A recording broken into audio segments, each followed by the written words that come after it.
أعوذ بالله من الشيطان الرجيم بسم الله الرحمن الرحيم ألف لام را تلك آيات الكتاب المبين الحمدللہ آج سورہ یوسف کا آغاز ہو رہا ہے۔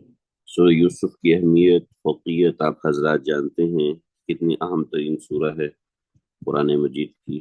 ربط اس کا یہ ہے کہ پیچھے اللہ نے انبیاء علیہ السلام کے واقعات بیان فرمائے اور یہاں تفصیل کے ساتھ حضرت یوسف علیہ السلام کا واقعہ بیان فرمایا ہے۔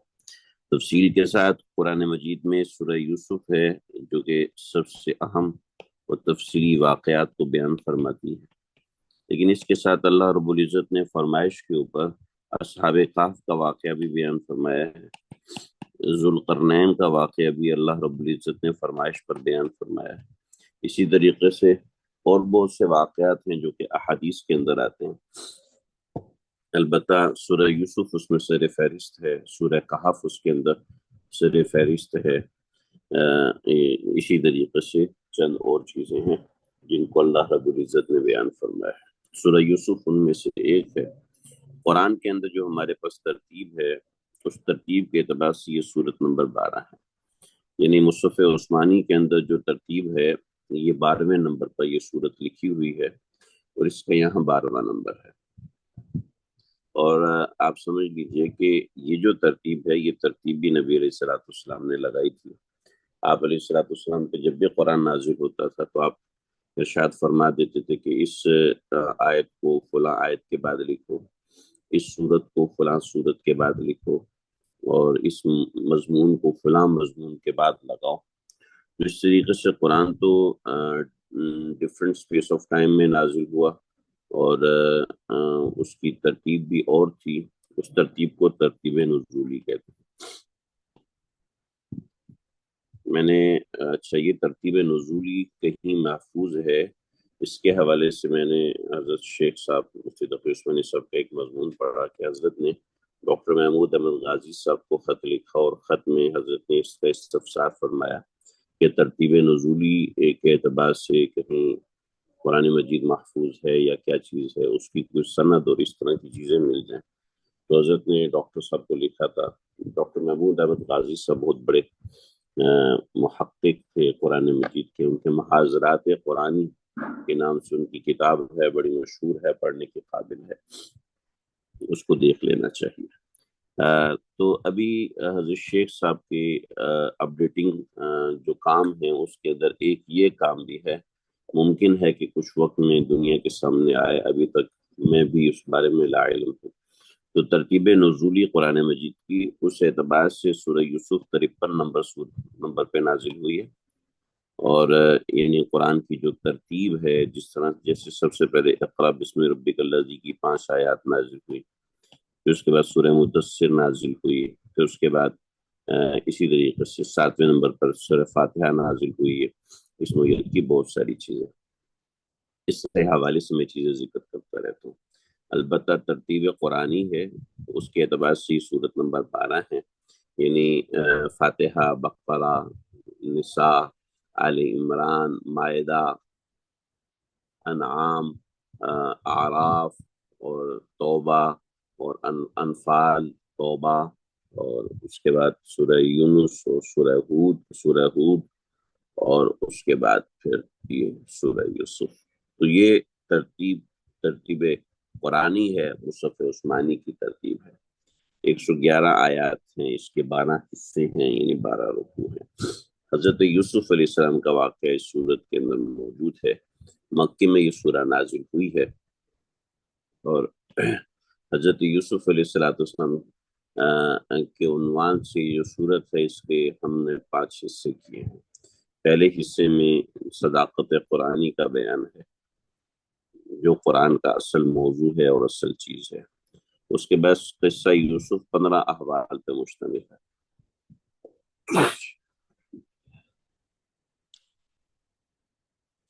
اچھا، اس کے ضمن میں بہت سے لوگوں نے کہا ہے کہ یہ رسول اللہ صلی اللہ تعالی علیہ وسلم کے لیے پیشن گوئی ہے، مگر مسئلہ یہ ہے کہ میں یہ سمجھتا ہوں کہ تقریباً تمام انبیاء کے یہی احوال رہے ہیں۔ اس کو ہم پڑھیں گے، ساتھ ساتھ سمجھیں گے، پرکھیں گے تو آپ کو سمجھ میں بھی آئے گا۔ آخر میں اس بات رسالت ہے، شکوہ برائے معاندین ہے، تخفیف اخروی۔ معاندین کا مطلب مخالف ہے، ان کو معاند کیوں کہتے ہیں انشاءاللہ اس کو ہم اپنے وقت پہ دیکھیں گے۔ سورہ یوسف کا آغاز ہو رہا ہے، وہ سورہ یوسف کا آغاز حروف مقطعات سے ہو رہا ہے، الف لام را، حروف مقطعات کے حوالے سے تفصیلات میں کئی مرتبہ آپ حضرات کی خدمت میں ذکر کر چکا ہوں کہ حروف مقطعات کیا ہوتے ہیں۔ مقطعات یعنی قطع شدہ الگ الگ حروف، یعنی ان کو الر نہیں پڑھ سکتے، ان کو الف لام اور را اس طرح الگ الگ کر کے پڑھنا ہے، اور یہ حروف مقطعات یعنی قطع شدہ ٹوٹے ہوئے حروف ہیں، یعنی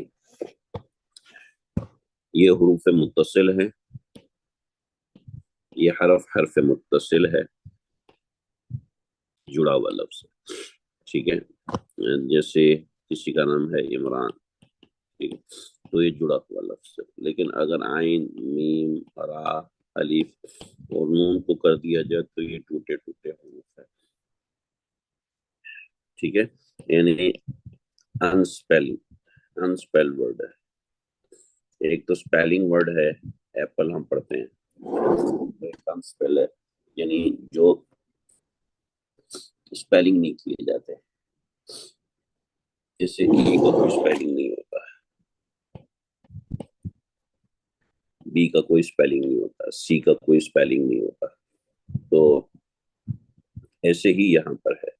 تو حروف مقطعات ہیں، ان حروف کے کوئی معنی ہے، ایسا نہیں ہے کہ ان حروف کا کوئی معنی نہیں ہے، ان حروف کا معنی موجود ہے، مگر اللہ تعالیٰ نے یہ معنی کسی کو نہیں بتایا، اللہ تعالیٰ ہی جانتے ہیں کہ اس کا کیا معنی ہے، اس کا کیا مطلب ہے، اللہ تعالیٰ جانتے ہیں۔ البتہ ہمارے استاد محترم مولانا عاصم شیخ پوری صاحب نے ایک بات اس کے اندر ارشاد فرمائی تھی جو بڑی دل کو لگتی ہے، کہ جہاں پر بھی قرآن مجید میں حروف مقطعات استعمال ہوتے ہیں وہاں پر اللہ رب العزت نے آگے کتاب اللہ کا ذکر فرمایا ہے، جس سے یہاں پر حروف مقطعات ہے الف لام را، تو یہ مقطعات میں سے ہے، لیکن آگے تلک آیات الکتاب المبین، یہ آیات ہیں، یہ آیتیں ہیں کتاب مبین کی، یعنی واضح کتاب کی۔ تو جب یہ آ جاتا ہے تو اس کا معنی یہ ایک معنی ہوتا ہے کہ جیسی الفاظ جوڑ کے ہم نے اس قرآن مجید کو ترتیب دیا ہے، ایسے تمہارے سامنے چیلنج ہے، تم بھی اس کو ترتیب دے کے دکھا دو۔ دنیا اس کے سامنے گھٹنے ٹیک کے بیٹھ گئی کہ نہ، ایسا نہیں کر سکتے، ایسا ان کے لیے ممکن نہیں ہے۔ تل کا آیات الکتاب المبین، ذرا ترجمہ سمجھ لیجیے، تل کا معنی ہے یہ، اصل میں تلکا کے اصلی مطلب ہوتے ہیں وہ، ٹھیک ہے، تلکا کا اصلی، تلکا جو حرف اشارہ ہے،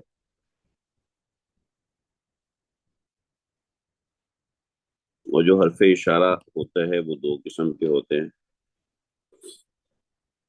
جیسے دس ہے، جیسے دیٹ، یہ حرف اشارہ ہے نا، تو تل کا بھی حرف اشارہ ہے، مگر یہ دیٹ کے معنوں میں، مگر بعض مرتبہ یہ اس کے معنوں میں بھی، قریب کے معنوں میں بھی آتا ہے۔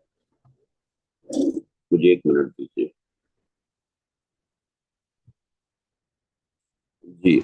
تو بعض مرتبہ یہ تل کا یہ کے معنوں میں بھی استعمال ہوتا ہے، اس کی بڑی تفصیلات ہیں، اس میں جانے کی ضرورت نہیں۔ تل کا آیات، آیات کہتے ہیں نشانی کو، ٹھیک ہے، سائن کو، ٹھیک ہے، یہاں پر اس سے مراد یہی آیات قرآنی کی مراد ہے۔ الکتاب المبین، واضح کتاب،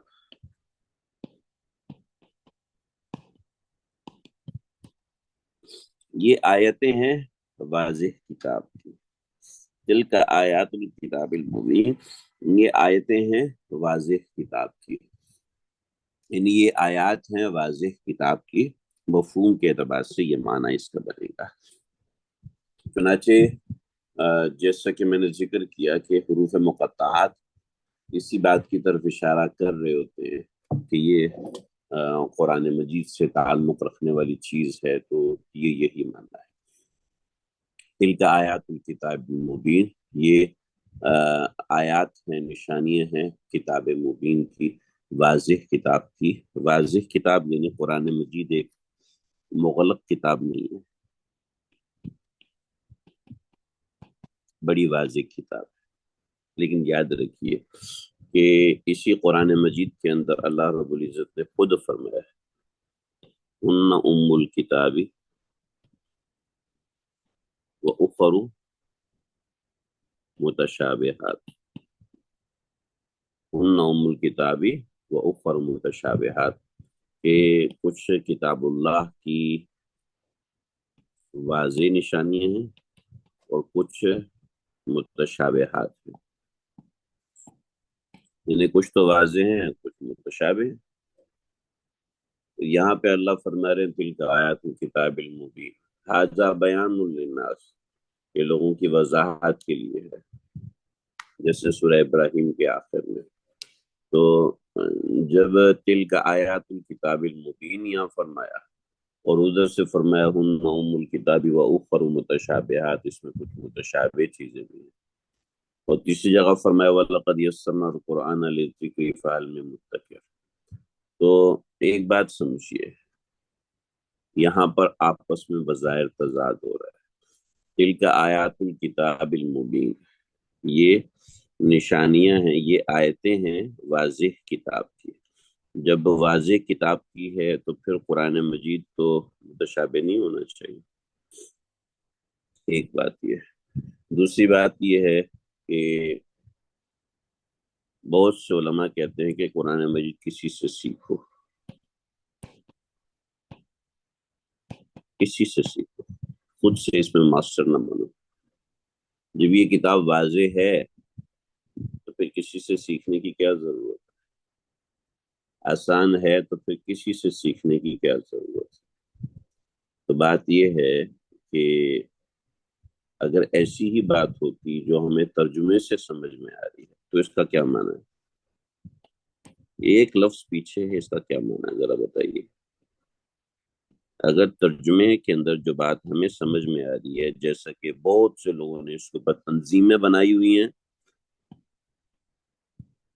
تنظیمیں بنائی ہیں اور اس کے ذریعے سے وہ بڑی بڑی گمراہیاں پھیلا رہے ہیں، بظاہر ان کے وہ گمراہی نہیں پھیلا رہے لیکن ہمارے حساب سے۔ تو اگر یہی بات ہے تو یہ کیا ہے، اس کا کیا معنی ہے؟ بتاؤ ذرا، الف لام را کا کیا معنی ہے بتائیے، کیونکہ آپ نے تو کسی سے پڑھنا نہیں ہے، تو اس کا مطلب ہے کہ انڈونیشیا کے اندر ایک آدمی بیٹھا ہوا ہے، ٹھیک ہے، اور وہ بھی آپ کا ترجمہ دیکھ رہا ہے اور وہ بھی اس کتاب کو پڑھ رہا ہے، وہ اس کا کیا معنی نکالے؟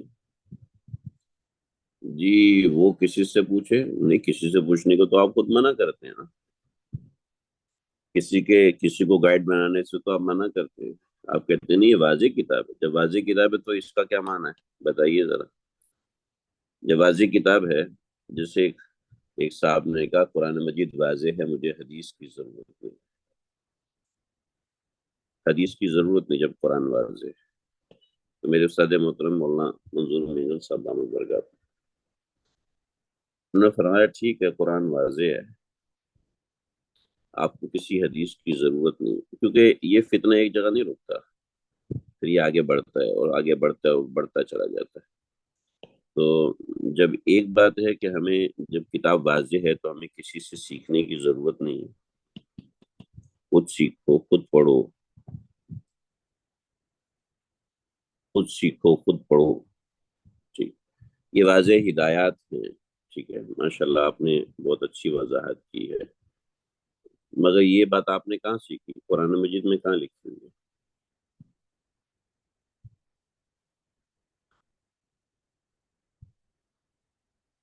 اس کو اللہ کے نبی کی باتوں سے ملا کر سمجھنا پڑے گا. یہ بات کہاں لکھی ہوئی ہے؟ کیونکہ قرآن مجید ہے نا. موجودہ زمانے میں یہ فتنے ہیں، وہ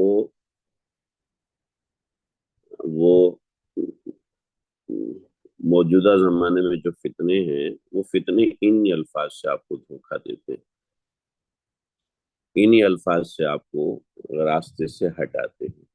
کہ جب قرآن واضح ہے تو کیا ضرورت ہے مولوی کی؟ قرآن واضح ہے تو کیا ضرورت ہے سمجھنے کی؟ پھر اگلا اسٹیپ پہلے مولوی نشانے پہ آتا ہے، اور اس کے بعد صحابہ نشانے پہ آتے ہیں، اس کے بعد پیغمبر نشانے پہ آتے ہیں. یہ طریقہ کار ہے. تو تلک آیات الکتاب المبین کا اگر لفظی ترجمہ کریں گے تو آپ اس چیز سے پھنس جائیں گے. ٹھیک ہے. چنانچہ چنانچہ جو بھی آپ نے وضاحتیں کی ہیں یہ وضاحتیں قرآن میں کہیں نہیں لکھی ہیں. معاندین اور مستشرقین، آپ کے مد مقابل بیٹھے ہوئے لوگ جو کہ اہل کفر ہیں اور قرآن کی تفسیر سے وابستہ انہوں نے اپنے آپ کو کیا ہوا ہے، ان کو مستشرقین کہتے ہیں. مستشرقین ایک بڑی جماعت ہے جو قرآن مجید سے وابستہ ہیں مگر ہیں کافر، اور انہوں نے قرآن مجید کے اندر ہی محل اشکال بنائے ہیں، آبجیکشنز کھڑے کیے ہیں. قرآن مجید واضح ہے، جب قرآن مجید واضح ہے تو حدیث کی کوئی ضرورت نہیں. تو ایک مستشرق نے ہمارے استاد جی سے بات کی، قرآن مجید واضح ہے، آپ کو حدیث کی کیا ضرورت ہے؟ اور میں کہ ہاں ہاں صحیح ہے، قرآن مجید واضح ہے لیکن میں اندھا ہوں. آپ تو اندھے نہیں ہیں نا، آپ کے سامنے تو قرآن واضح ہے. تو فجر کی 2 پڑھنی ہے، کہاں لکھا ہے قرآن میں؟ ظہر کی 4 پڑھنی ہے، کہاں لکھا ہے قرآن میں؟ عصر کی 5 پڑھنی 4 پڑھنی ہے، کہاں لکھا ہے قرآن میں؟ میں حج پہ تھا تو مجھ سے ایک آدمی نے یہی سوال کیا. تو انہی کے ساتھ ایک آدمی بیٹھا ہوا، تو وہ آیا، کہنے لگا کہ میں نے طواف کے 7 چکر لگائے. 7 چکر لگائے، پھر ایک چکر میں نے مزید لگایا تو مجھے میری بیوی نظر آ گئی. میں اپنی بیگم کے ساتھ اٹھا اور نکل گیا. اب یہ طواف میں نے صحیح کیا؟ میں نے کہا آپ کے ذمہ یہ طواف واجب ہے. میں نے کہا یہ مسئلہ مجھے حدیث میں دکھاؤ، قرآن میں دکھاؤ. جو ان صاحب نے پوچھا ہے، اور یہ عمومی مسئلہ ہے. کسی کے پیٹ میں درد ہو گیا، طواف چھوڑ کے چلا گیا، اب اس کے ذمہ کیا ہے؟ ایک عام مسئلہ ہے. تو سمجھیے. اب آپ میرا جواب سمجھیے. میرا جواب نہیں ہے، محققین کا لکھا ہوا جواب ہے. مبین کا کیا مطلب ہے؟ ہم مبین کا مطلب سمجھتے ہیں. دیکھیے، مبین کا مطلب کیا ہے؟ قرآن مجید کی آیات واضح ہیں، بالکل واضح، مگر نصیحت کے لیے واضح.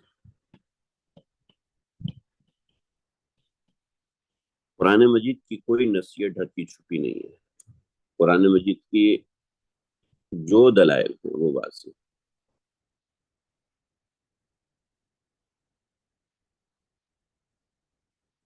ٹھیک ہے. اور یہ اب یہ کہاں لکھا ہے؟ یہ لکھا ہے قرآن میں. وَلَقَدْ يَسَّرْنَا الْقُرْآنَ لِلذِّكْرِ، لِلذِّكْرِ، نصیحت کے لیے. قرآن مجید واضح ہے، قرآن مجید آسان ہے، لیکن نصیحت کے لیے آسان ہے. ورنہ مسائل کے لیے وَأُخَرُ مُتَشَابِهَاتٌ، مسائل کے لیے، باریکیوں کے لیے، باریک انڈیکیشن کے لیے وَأُخَرُ مُتَشَابِهَاتٌ، اس کے لیے آپ کو چاہیے کہ آپ کسی سے سیکھیں. البتہ نصیحت حاصل کرنی ہے، اس کے لیے قرآن مجید کافی ہے. اور اس کا کیا طریقہ کار ہے؟ اس کا طریقہ کار وہی ہے کہ آپ آیات کو پڑھیے اور آیات کو پڑھ کے اس سے نصیحت حاصل کیجیے. اب اس سے نصیحت حاصل کیسے کرنی ہے وہ ہم اپنے سبق میں بتاتے بھی رہتے ہیں، سمجھاتے بھی رہتے ہیں کہ اس سے ہم نے نصیحت حاصل کرنی ہے تو کیسے حاصل کرنی ہے. اس سے نصیحت حاصل کرنے کا طریقہ یہی ہے کہ ان آیات کو پڑھا جائے اور تھوڑی دیر آنکھیں بند کر کے تصور کیا جائے کہ اللہ آپ اس آیت مبارکہ میں مجھ سے کیا چاہتے ہیں. تو اب آپ کو کچھ بھی سمجھ میں نہیں آئے گا. ہو سکتا ہے 2 مہینے تک آپ کو کچھ سمجھ میں نہ آئے. بعض دفعہ مجھے خود سمجھ میں نہیں آ رہا ہوتا کہ کیا مطلب ہے، یہ میں کیا کروں. مگر اصل بات پتہ کیا ہے؟ اصل بات یہ ہے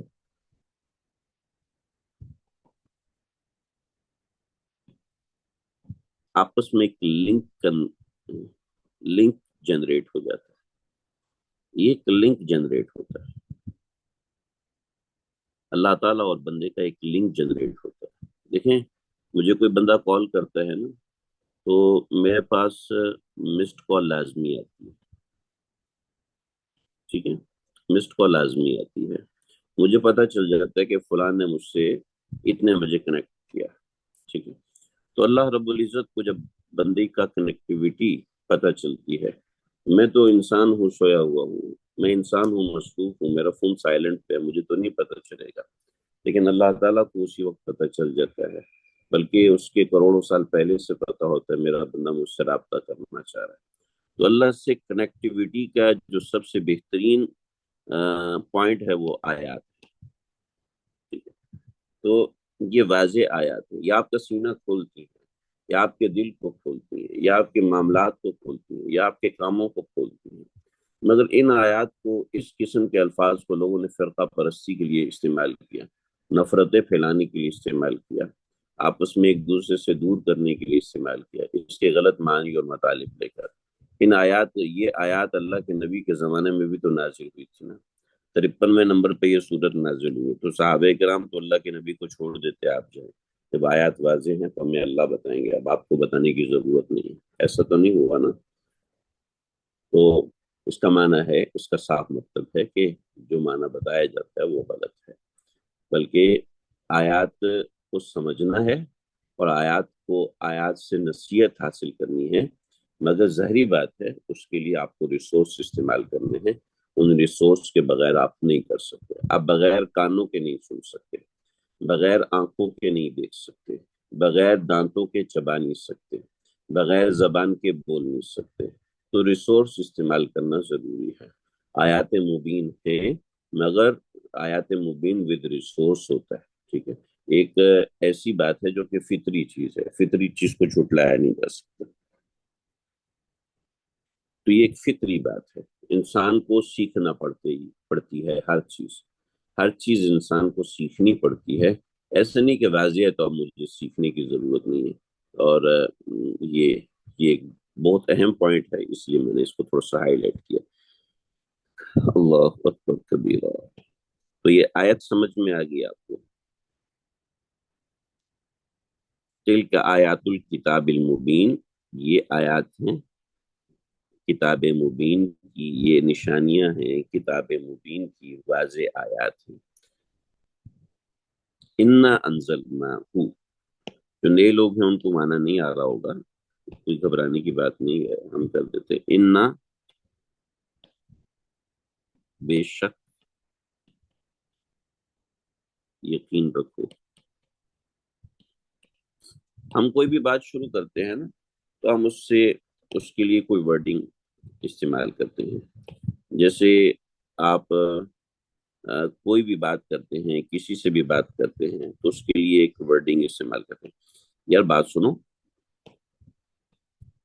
ہیلو، دیکھو ایک بات کرنے لگا ہوں، ذرا غور سے سننا، یہ ہم تمہیدی الفاظ استعمال کرتے ہیں، یہ تمہیدی الفاظ ہوتے ہیں جو انسان کی توجہ کھینچنے کے لیے استعمال ہوتے ہیں، ٹھیک ہے، یہ ہماری زبان میں ہے، جب ہم دوسری زبان کے ترجمے کرتے ہیں تو ہمیں ہمیشہ ایک ڈاؤٹ فل سی سچویشن پیدا ہوتی ہے کہ پتہ نہیں اس ورڈ کا کیا مطلب ہے، اس ورڈ کا کیا مطلب ہے۔ تو اب دیکھیں، ہم جب کسی سے بات کرتے ہیں کہتے ہیں دیکھیں بھائی بات سنیں،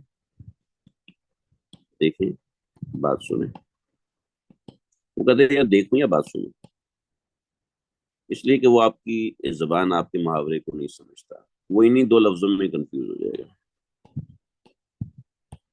مجھے بھوک لگی ہے، پر وہ توجہ نہیں دے گا، وہ دیکھیں بات سنے پہ لگ جائے گا، یہ دیکھوں یا بات سنیں، ایک کام کر سکتے ہیں کیا ہے، تو بھئی یار یہ میں تو نہیں کہہ رہا تھا، بھئی دیکھ ہی رہو، بھئی اصل بات یہ ہے، ٹھیک ہے۔ تو یہ جو کنیکٹنگ ورڈز ہوتے ہیں، ٹھیک ہے، یہ کنیکٹنگ ورڈز ہوتے ہیں، آپ دوسرے کو اٹریکشن ورڈز ہوتے ہیں جو دوسرے کو اپنی طرف متوجہ کرنے کے لیے ہوتے ہیں، تو اننا یہ انہی کنیکٹنگ ورڈز میں سے اننا، ہم اس کا ترجمہ بے شک سے کر دیتے ہیں، یقین کرو سے کہہ دیتے ہیں یہ بات سچی ہے، یہ بات ہے، اس سے کسی لفظ سے بھی آپ اپنے پاس ترجمہ اس کا لکھ سکتے ہیں۔ ان بے شک، انزلنا انزلنا ہم نے اتارا، ہم نے ہو اس کو، ٹھیک ہے، کس کو اتارا ہم نے؟ قرآن، ان آیات کو اتارا، ٹھیک ہے، انا انزلناہ ہم نے ان آیات کو اتارا، انا انزلناہ ہم نے اس کتاب کو اتارا، ٹھیک ہے، ہم نے اس کتاب کو اتارا۔ یہ جو اس میں اشارہ ہے وہ پیچھے جا رہا ہے، پروپوزیشن ہے وہ پیچھے جا رہی ہے، اس میں اشارہ پروپوزیشن کو کہتے ہیں، تو یہ پیچھے جا رہی ہے، ہاں جی، مخاطب کرنے کے لیے صحیح ہے۔ تو انا انزلناہ ہم نے اس کتاب کو اتارا، قرآن عربی، قرآن عربی، قرآن عربی ہم نے اس کو اتارا، ہم نے اس کتاب کو، ہم نے اس کتاب کو یعنی اس قرآن کو عربی زبان میں اتارا، ٹھیک ہے جی، قرآن عربی مطلب ہم نے اتارا اس کتاب کو قرآن، یعنی قرآن کو عربین، عربی زبان میں۔ تو آپ اس کا ترجمہ یہ لکھیں گے، بے شک ہم نے اتارا اس کتاب کو یعنی قرآن کو عربی زبان میں، ٹھیک ہے، قرآن عربی، زبان کا آپ انورٹڈ کوما میں کر دیں، بریکٹ میں کر دیں، نہ بھی کریں تب بھی ٹھیک ہے، عربی میں اتارا، لعلکم تعقلون تاکہ تم اس کو سمجھ سکو، لعلکم تاکہ تم تعقلون اس کو سمجھ سکو، قرآن کو عربی زبان میں ڈال اتارا تاکہ تم اس کو سمجھ سکو۔ بھئی ہماری زبان تو عربی نہیں، بات سمجھ میں آئی ہے؟ وہاں ہماری زبان تو عربی نہیں ہے، تو ہم اس کو کیسے سمجھیں؟ ایک بڑا وزنی قسم کا اشکال ہو سکتا ہے، اس کے اوپر بڑی وزنی قسم کی بات ہو سکتی ہے، تو ذرا سمجھیے۔ پوری دنیا کے اندر ہر زمانے میں ایک یونیورسل لینگویج ہوتی ہے، جیسا کہ آج کے زمانے میں انگلش ہے اور اس کے بعد اردو ہے، پوری دنیا کے اندر، پوری دنیا میں جو یونیورسل لینگویج ہے وہ سب سے بڑی یونیورسل لینگویج انگلش ہے۔ اس زمانے میں جو یونیورسل لینگویج تھی وہ عربی تھی، ٹھیک ہے، چنانچہ آج کے زمانے میں جو زیادہ تر کیسز ہوتے ہیں، پارلیمنٹس ہوتے ہیں یا جو بھی ہوتا ہے، وہاں پر مین میڈیا جو ہے وہ انگلش ہوتی ہے، اور دیگر زبانیں، اب چین کتنا طاقتور ہے، فرانس کتنا طاقتور ہے، مگر ان کی زبان جو ہے وہ ڈومینیٹ نہیں کرتی، تو زبان جب ڈومینیٹ نہیں کرتی تو وہ یونیورسل نہیں بن سکتی۔ انگلش زبان دنیا میں ڈومینیٹ کرتی ہے، اس وجہ سے وہ یونیورسل ہے۔ اس زمانے میں عربی زبان جو ہے وہ ڈومینیٹ کرتی تھی، چنانچہ اس سے پہلے عبرانی زبان ڈومینیٹ کرتی تھی، تو دیگر کتابیں عبرانی زبان میں نازل ہوئی، کچھ کتابیں سریانی زبان میں نازل ہوئی۔ جو زبان اپنے زمانے میں ڈومینیٹ کرتی ہے اس زبان کو اللہ رب العزت نے میڈیا بنایا۔ تو سمجھنے کے لیے اس کا مطلب ہے ضروری ہے کہ ایسا میڈیا استعمال کیا جائے جو کہ ایزی ٹو کنوینس ہو، یہ طریقہ کار اللہ رب العزت نے استعمال فرمایا ہے۔ تو قرآن مجید کو سمجھنے کے لیے ایسا طریقہ کار ہونا چاہیے جو ایزی ٹو کنیکٹیویٹی ہو۔ چنانچہ آپ کو اگر عربی سیکھنا مشکل ہے کوئی بات نہیں، آپ اردو میں ترجمہ سیکھیے، اردو میں ترجمہ پڑھیے، اس کو سیکھ کے آگے بڑھنے کی کوشش کریں، اس میں کوئی ایسی بات نہیں ہوتی، کیونکہ اس زمانے کے اندر جو ایسی چیزیں تھیں، لا الہ الا اللہ۔ پھر جب اللہ رب العزت، اور اس سے ہم اس چونکہ تفسیر میں نہیں جا رہے، موٹی موٹی باتیں پڑھ رہے ہیں، لیکن پھر بھی ایک ضروری اور اہم چیز اس کے اندر میں آپ کو بتا دوں کہ اللہ رب العزت نے اس کے ضمن میں عربی زبان کو محفوظ رکھا۔ ہر زبان ہر کچھ زمانے کے بعد جو ہے وہ تبدیل ہو جاتی ہے، ہر زبان کچھ عرصے کے بعد تبدیل ہو جاتی ہے، یعنی ایک 50 سال کا ایرا ہے، 40 سال کا ایرا ہے، اس 40 سال کے ایرا میں ساری باتیں تبدیل ہو جاتی ہیں۔ آج میں آپ کو ایک تفسیر دیتا ہوں، تفسیر ماجدی، جو آج سے تقریباً سمجھ لیں 40-50 سال پہلے لکھی گئی ہے اور انگلش میں لکھی گئی ہے۔ میں نے بہت سے لوگوں کو وہ تفسیر دی ہے اور وہ ان کو سمجھ میں نہیں آتی، کیونکہ اس کی انگلش بالکل مختلف ہے۔ آج کی انگلش میں اسپینش بہت زیادہ مکس اینڈ میچ ہو چکی ہے، آج کی انگلش میں اسپینش بہت زیادہ گڈمڈ ہو چکی ہے، آج کی اردو میں بہت زیادہ انگلش گڈمڈ ہو چکی ہے۔ جیسے اب ہم لائٹ آن کرنے کے لیے جو لفظ استعمال کرتے ہیں آن، اس کے لیے اردو میں ہمارے پاس لفظ نہیں ہے۔ پنکھا چلاؤ، ٹھیک ہے، یہ فصیح ورڈ نہیں ہے۔ پنکھا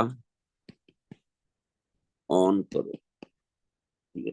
البتہ ہندی میں ایک ورڈ ہے پنکھا چالو کرو، چالو صحیح ورڈ ہے، مگر ہمارے اردو میں استعمال نہیں ہے، اردو میں آن کرو ہے، ٹھیک ہے۔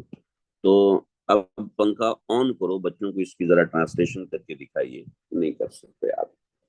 تو ایسے ہی آج کی انگلش کے اندر اسپینش بہت زیادہ میچ ہو چکی ہے، اردو کے اندر انگلش بہت زیادہ میچ ہو چکی ہے، لیکن عربی زبان کو اللہ رب العزت نے، قرآن کی عربی زبان کو، اگرچہ عربوں کی عربی بڑی مختلف ہوتی ہے، میں آپ کو ایک حیرت کی بات بتاتا ہوں، بڑی عجیب و غریب بات ہوتا ہے۔ یہ ڈرائیور حضرات ہوتے ہیں، یہ بڑے سمجھدار اور یہ عرب کا یہ ریجن ہے پورا، ٹھیک ہے، اس حصے میں یہ عرب کا ریجن ہے۔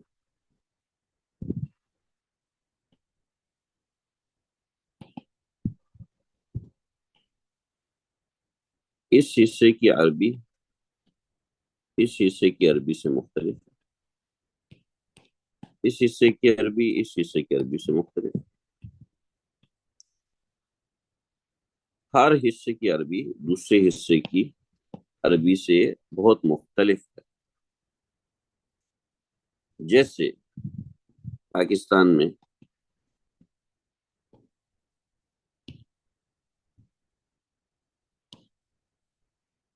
یہ دیکھیے، یہاں کی اردو یہاں کی اردو سے مختلف ہے۔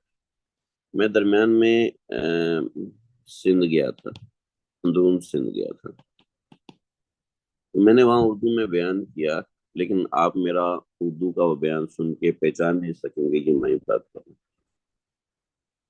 کہ وہ بالکل ایک ڈفرینٹ زبان میں آپ کو بولنا پڑتا ہے وہ اردو ہی، مگر آپ کو ایک ڈفرینٹ زبان میں بولنی پڑتی ہے وہ اردو۔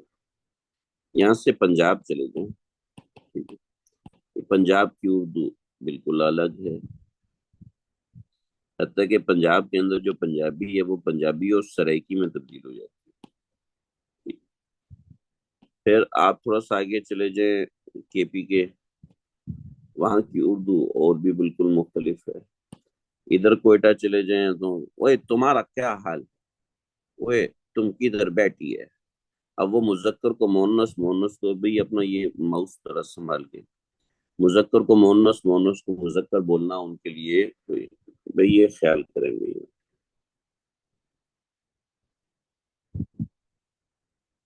مذکر کو مونس، مونس کو مذکر، کوئی اس کی تمیز نہیں رہتی۔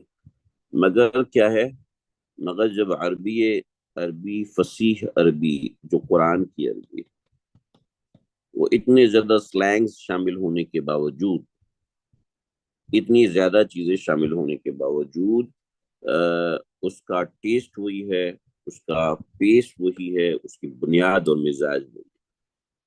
تو یہ قرآن مجید کی فصاحت ہے، قرآن مجید کی عربی۔ لا الہ الا اللہ استغفر اللہ ونتوب الیہ۔ نحن نقص علیک احسن القصص، تمہید ہے جی، تمہید آ گئی، واقعے کی تمہید آ گئی۔ نحن نقص،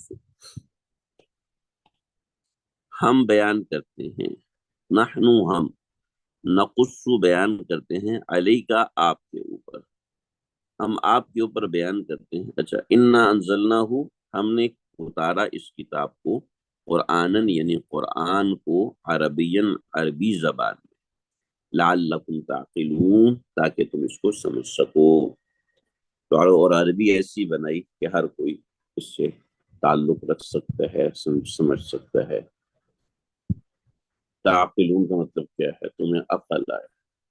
تعقلون کا لفظی مطلب تو یہ ہے کہ تمہیں عقل آئے، مگر اس کا اصل مطلب ہے تاکہ تمہیں سمجھ آئے، ٹھیک ہے۔ عقل کو فہم کے معنی میں لیا جاتا ہے، اور عقل کا لفظی ترجمہ بھی فہم ہوتا ہے بعض مرتبہ۔ تو جو سرکمسٹانسز ہے اس کے حساب سے ترجمہ ہوتا ہے۔ نصیحت حاصل کرو، لعلکم تعقلون تاکہ تم سمجھ سکو، تاکہ تم نصیحت حاصل کرو، تاکہ تم فہم حاصل کرو، کوئی بھی معنی کر سکتے ہیں۔ نحن نقص، ہم، نقص بیان کرتے ہیں، علیکا آپ کو، یعنی آپ پر، احسن القصص، احسن القصص ایک سب سے عمدہ واقعہ، ایک سب سے اچھا واقعہ، بما اوحینا، اس لیے کہ اوحینا الیک ھذا القرآن، اس لیے کہ ہم نے آپ کے اوپر یہ قرآن اتارا ہے، ہم نے آپ کے اوپر یہ قرآن اتارا ہے، لہٰذا یہ واقعہ ہم آپ کو بیان کریں گے۔ ہم نے یہ قرآن آپ کے اوپر اتارا ہے، اس لیے ہم آپ کے اوپر یہ واقعہ بیان کریں گے۔ وَإِن كُنتَ مِن قَبْلِ، اگرچہ کنتا آپ تھے، من قبل ہی، اس کے اتارنے سے پہلے، لمن الغافلین، بے خبروں میں سے، لمن الغافلین، اس سے پہلے آپ بالکل بے خبر تھے، اس سے پہلے آپ بالکل بے خبر تھے، آپ کو اس قصے کی کوئی خبر نہیں تھی۔ وَإِن كُنتَ مِن قَبْلِهِ لَمِنَ الْغَافِلِينَ، بالکل بے خبر تھے، لمن بالکل، لا لام تاکید کے لیے آتا ہے، ٹھیک ہے، من الغافلین، بالکل بے خبروں میں سے تھے، یعنی بالکل بے خبر تھے، آپ اس سے پہلے بالکل بے خبروں میں سے تھے۔ یہ لفظی ترجمہ کرو، محاورتاً آپ خود سمجھ لیجئے کہ آپ کو اس قصے کی کوئی خبر نہیں تھی۔ اس قصے کو اللہ رب العزت نے 15 احوال میں بیان فرمایا، یعنی 15 سیکشن ہیں اس قصے کے۔ پہلا سیکشن یہاں سے شروع ہو رہا ہے، البتہ میں اس کے حوالے سے آپ کو کچھ بنیادی پس منظر ذکر کر دوں تاکہ آپ کو یہ آیت سمجھ میں آ جائے۔ وَإِن كُنتَ مِن قَبْلِهِ نَحْنُ نَقُصُّ عَلَيْكَ أَحْسَنَ الْقَصَصِ بِمَا، آئیے میں آپ کو وہ قصہ سنوں۔ تو یہ اس کی ایک تمہید ہے کہ نحن نقص، ہم آپ کو بیان کرتے ہیں، نحن اور نقص یہ ایک ہی معنی ہے، نحن کا مطلب ہے ہم، نقص کا مطلب ہے ہم بیان کرتے ہیں، تو ایک درجہ اس میں تاکید ہے، لیکن ہم ترجمے میں وہ تاکید آپ کو دکھا نہیں سکتے، اس لیے اس کے الگ الگ ورڈنگ کا مطلب آپ حضرات کے ذہن میں ہونا چاہیے۔ نحن ہم، نقص ہم بیان کرتے ہیں، یعنی ہم ہی ہے جو یہ قصہ بیان کریں گے آپ کے اوپر، علیہ کا آپ کے اوپر، احسن القصص جو بہت عمدہ قصہ ہے، احسن ہے سپرلیٹو، دیکھیں ایک ہے بیوٹیفل، ٹھیک ہے، اب اس کی جو بیٹر ڈگری ہے وہ ہے مور بیوٹیفل،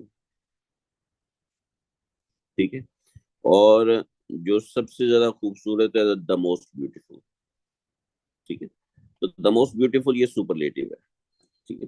تو احسن، جو لفظ احسن ہے، یہ احسن ہے حسن سے، حسن، حسین اور احسن، احسن کا مطلب ہے سب سے عمدہ، یعنی سپرلیٹو، اس کو عربی میں کہتے ہیں اس میں تفضیل، جس سے اللہ اکبر کا اکبر، اکبر سب سے بڑا، تو احسن سب سے زیادہ حسن والا، تو احسن القصص سب سے زیادہ حسن والا قصہ، یعنی سب سے زیادہ عمدہ واقعہ بیان کرتے ہیں۔ بما اوحینا الیک ھذا، بما اس لیے کہ اوحینا ہم نے اتارا ہے آپ کے اوپر، ھذا القرآن یہ قرآن، تو جب ہم نے اتارا ہے تو ہم ہی اس کو بیان کریں گے۔ اصل میں بات یہ تھی کہ کفار مکہ نے سوال کیا تھا، اور کفار مکہ کے سوال کے بعد اللہ نے بتایا کہ جب ہم نے تمہارے اوپر قرآن اتارا تو ہم ہی یہ قصہ آپ کو سنائیں گے، اور کوئی نہیں سنائے گا۔ ایک بات، وَإِن كُنتَ مِن قَبْلِهِ لَمِنَ الْغَافِلِينَ، اور اگرچہ آپ اس سے پہلے لمن الغافلین بالکل بے خبر تھے۔ اصل میں آپ جو اردو ترجمے دیکھیں گے تو آپ کو اس اردو ترجمے میں تھوڑی سی پریشانی ہوگی لمن الغافلین کے حوالے سے، تو میں آپ کو تھوڑا سا سمجھانے کی کوشش کرتا ہوں لمن الغافلین کا کیا معنی ہے یہاں پر۔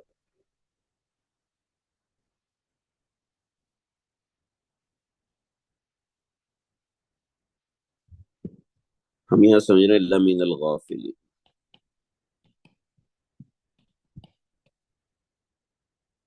آپ بالکل بے خبر تھے۔ اس نقشے کو ہم سمجھیں گے، لیکن تھوڑا سا آپ یہاں آئیے اور دیکھیے۔ حضرت یوسف علیہ السلام کا ایریا یہ ہے، ٹھیک، یہاں سے حضرت یوسف علیہ السلام چلے اور اس ایریا میں آئے۔ اس کی تفصیل ہم پڑھیں گے تقریباً سمجھ لیں 10-15 اسباق کے بعد۔ ہم یہ سام الحجر اور تانیس اور افاریس، اس کو ہم انشاءاللہ سمجھیں گے، سیکھیں گے یہ کیا ہے، اس کو ہم انشاءاللہ اپنے موقع پہ پڑھیں گے۔ تو یہ تھوڑا سا اس کو غور کیجئے، میں نقشہ بدل رہا ہوں لیکن آپ لوگ اپنے ذہن میں بٹھائیے۔ یہ دیکھیے، یہ القدس ہے، یہ خلیل ہے، ٹھیک ہے، یہ مصر ہے، ٹھیک ہے، یہ تھوڑا سا آپ نے ذہن میں بٹھایا، یہ مدین ہے۔ جو ہمارے پہلے سبق والے ہیں ان کو تو سمجھ میں آ جائے گی، لیکن جو نئے ساتھی ہیں ان کو یہ پیٹرا ہے، یہ ڈیڈ سی ہے، سمجھ میں آ گیا بھائی؟ لا الہ الا اللہ۔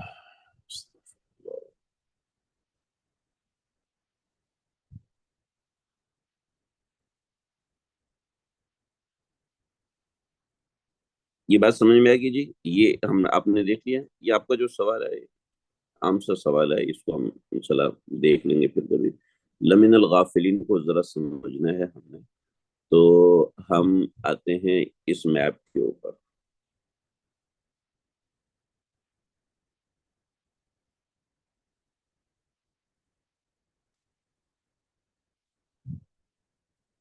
یہ دیکھیے، جیسے کہ آپ حضرات کو میں پہلے ذکر کر چکا ہوں کہ قوم عاد یہاں پر تھی، قوم سمود یہاں پر تھی، ٹھیک ہے۔ اب مسئلہ یہ ہے، اور سیدنا ابراہیم علیہ السلام یہاں پر تھے، اس جگہ پہ۔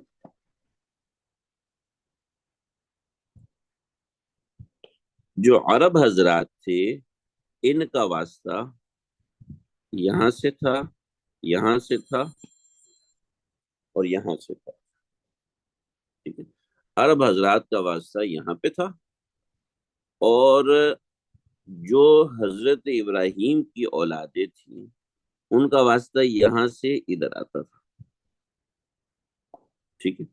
نبی علیہ الصلوۃ والسلام کا کسی درجے ان حضرات سے کنیکٹ ہونا ممکن نہیں تھا، آپ کو ان کے واقعات کا پتہ چلے یہ ممکن نہیں تھا کسی بھی طریقے سے، کیونکہ پورا عرب حجاز، یہ پورا عرب یہ حضرت صالح کو جانتا تھا، حضرت ہود کو جانتا تھا، اور حضرت ابراہیم کو جانتے تھے، بس۔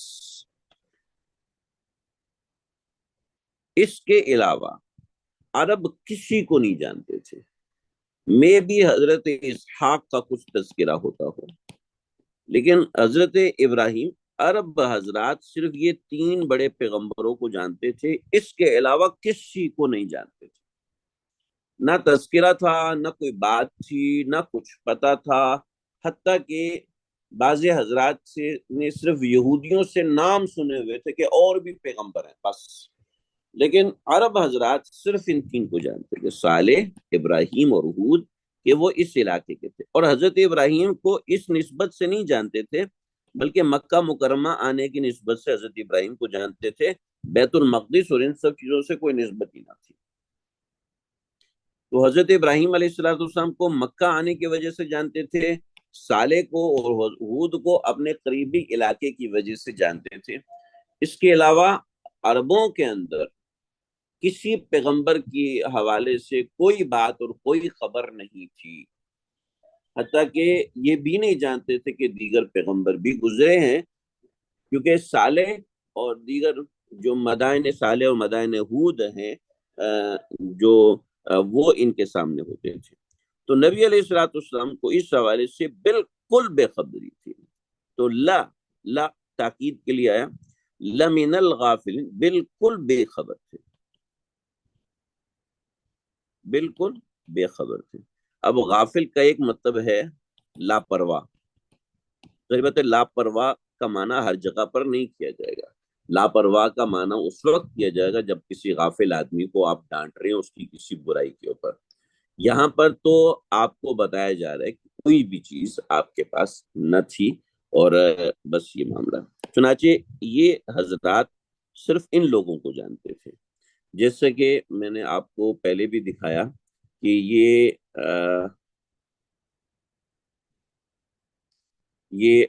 حضرت شعیب علیہ السلام کی جگہ ہے، اس سے بھی بے خبر تھے یہ لوگ۔ یہ دیار سمود ہے، اس کو جانتے تھے کہ یہ تبوک کے راستے میں آتا تھا، مکہ سے تبوک جاتے ہوئے یہ راستے میں آتا تھا، تو اس وجہ سے یہ لوگ اس کو جانتے تھے، اور چونکہ یہ ان کے انصاب کا حصہ بھی تھا اس وجہ سے جانتے تھے، اور یہ احقاف جو تھی وہ مکہ سے اس طرف تھا، یعنی مکے سے اس طرف احقاف تھا، اور اس طرف جو تھا وہ یعنی ہود تھا، صالح تھا، تو ہود یہاں پر تھا، صالح یہاں پر تھا، اور حضرت ابراہیم خود یہاں پر آئے ہوئے تھے، تو اس وجہ سے یہ لوگ حضرت ابراہیم کو جانتے تھے۔ تو حضرت یوسف علیہ السلام کے واقعے سے نبی علیہ السلام بالکل بے خبر تھے۔ تو جغرافیکلی آپ صلی اللہ علیہ وسلم کا حضرت یوسف علیہ السلام کو جاننا، پہچاننا یہ ممکن نہیں تھا، تو اس وجہ سے یہاں پر فرما دیا وَإِن كُنْتَ مِن قَبْلِهِ لَمِنَ الْغَافِلِينَ، کہ آپ کو بالکل خبر ہی نہیں تھی کہ ان کے کیا حالات ہیں، کیا معاملات ہیں۔ جب آپ کو خبر نہیں تھی تو آپ جو بیان فرما رہے ہیں تو اس کا صاف معنی یہ ہے کہ حضرت یوسف علیہ السلام کی خبر حضرت یوسف کو پیدا کرنے والا ہی آپ کو دے رہا ہے۔ لا الہ الا اللہ۔ بس آج کا سبق اتنا ہی ہے۔ اچھا، اس کو احسن القصص کیوں کہا، اس کے حوالے سے بھی ہم بات کریں گے، انشاءاللہ خود ہی آپ کو سمجھ میں آئے گا یہ احسن القصص کیا ہے۔ کوئی سوال ہو تو آپ لوگ سوال اپنے یہاں پہ کر سکتے ہیں۔ کل ہمارا سبق ہوگا انشاءاللہ 14 اگست ہے، لیکن میرے پاس فرصت ہے صبح کے وقت میں، اگر آپ لوگ ہاں کریں گے تو انشاءاللہ ہم 8:45 پہ اپنا سبق شروع کر دیں گے۔ مجھے آپ گروپ میں بتا دیجئے، اگر کوئی ایسا مسئلہ ہے گھر میں مصروفیت ہے تو ٹھیک ہے، ہم پوسٹ پون کر دیں گے پیر تک، لیکن ہے کہ کل ہم اس قصے کو شروع کر دیں، تو آپ حضرات مجھے گروپ میں بتا دیجئے گا، میں گروپ میں پولنگ کر لوں گا، تو اس حساب سے دیکھ لیں گے، تو 8:45 پہ ہم انشاءاللہ سبق شروع کر دیں گے۔ کوئی سوال ہو تو آپ لوگ کر سکتے ہیں۔ آج کا سبق یہی تھا کہ صلی اللہ تعالی علی خیر خلقہ محمد و آلہ و صحبہ اجمعین۔